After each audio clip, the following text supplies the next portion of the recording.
ભણતો બાળક ભગવાનને પત્રમાં સરનામું કર્યું છે કે પ્રતિ શ્રી ભગવાનભાઈ ઈશ્વરભાઈ પરમાત્મા શંખ ચક્રવાળા. પ્રતિ શ્રી ભગવાનભાઈ ઈશ્વરભાઈ પરમાત્મા શંખ ચક્રવાળા, સ્વર્ગ લોક નર્કની સામે, વાદળાની વચ્ચે, મુકામ આકાશ. પ્રિય મિત્ર ભગવાન, જય ભારત સાથ જણાવવાનું કે હું તારા ભવ્ય મંદિરથી થોડે દૂર આવેલી એક સરકારી શાળાના 7મા ધોરણમાં ભણું છું. મારા પિતાજી દાણાપીઠમાં મજૂરી કરે છે અને મારી માં રોજ બીજાના ઘરકામ કરવા માટે જાય છે. હું શું કામ ભણું છું એની તો મારા મા બાપને ખબર નથી, પણ હા, કદાચ શિષ્યવૃત્તિના પૈસા અને મફત જમવાનું નિશાળમાં મળે છે એટલે મારા મા બાપ મને રોજ 5 કલાક નિશાળે ધકેલી દે છે.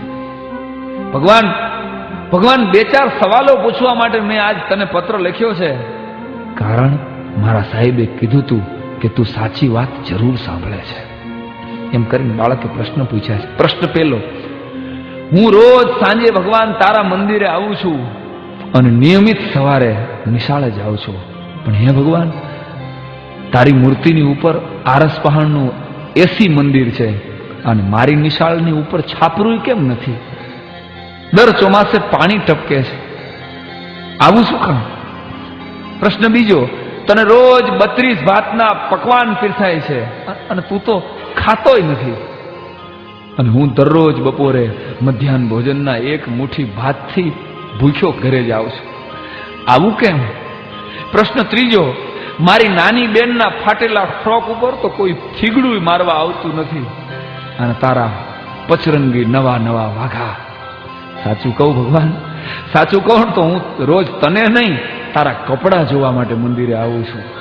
પ્રશ્ન ચોથો, તારા પ્રસંગે તો લાખો માણસો મંદિરમાં સમાતા નથી.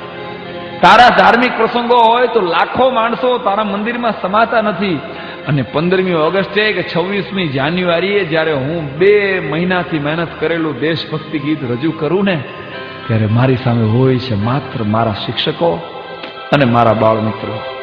હે ભગવાન, તારા મંદિરે જે હમાતા નથી એ બધા મારા મંદિરે કેમ ડોકાતા નથી? પ્રશ્ન 5મો અને છેલ્લો, તને ખોટું લાગે તો ભલે લાગે, પણ મારા ગામમાં એક 5 સ્ટાર હોટલ જેવું મંદિર છે ભગવાન, અને એક મંદિર જેવી પ્રાથમિક શાળા છે. પ્રભુ, મેં સાંભળ્યું છે કે તું તો અમારી બનાવેલી મૂર્તિ છો, તોય આવી જલજલાટ છો. તું તો અમારી બનાવેલી મૂર્તિ છો અને આવી જલજલાટ છો, તો અમે તો તારી બનાવેલી મૂર્તિઓ છીએ, અમારા ચહેરા ઉપર નૂર કેમ નથી? શક્ય હોય તો ભગવાન આ 5 જવાબ આપજે, મને વાર્ષિક પરીક્ષામાં કામ લાગે. ભગવાન, મારે ખૂબ આગળ ભણવું છે, મારે ડોક્ટર થવું છે, પણ મારા મા બાપ પાસે નિશાળની ફીના કે ટ્યુશનના પૈસા નથી. તું ખાલી જો તારી 1 દિવસની દાનપેટી મને મોકલ ને ભગવાન, તો આખી જિંદગી હું ભણી શકું.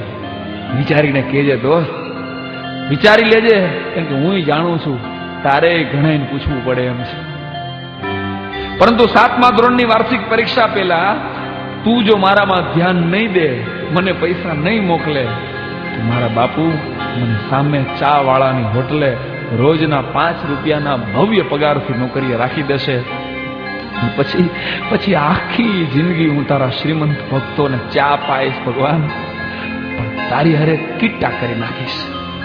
જલ્દી કરજે પ્રભુ, સમય બહુ ઓછો છે તારી પાસે અને મારી પાસે પણ.